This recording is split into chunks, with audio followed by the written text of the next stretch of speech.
The S-Series cameras allow you to choose different types of recording quality and also different file types for video. Let's go ahead and go into the camera and see how we make those changes. Go to the camera's menu. We want to go to the second tab. That's the one with the movie camera. We're going to the third page. That's the one that says image format.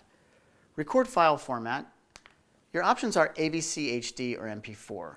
AVC HD is only going to have HD quality. There'll be no 4K options, and it's going to give you the longest number of minutes per gigabyte of recording time. If you choose MP4, MP4 is going to give you the highest possible picture quality from the S1 series cameras. Record quality. Record quality is where we choose between 4K or 1080 and our frame rates. So our top option will be 4K at 60 frames per second, 4K at 30 frames per second, 4K at 24 frames per second, or Full HD 60 and Full HD 30 frame.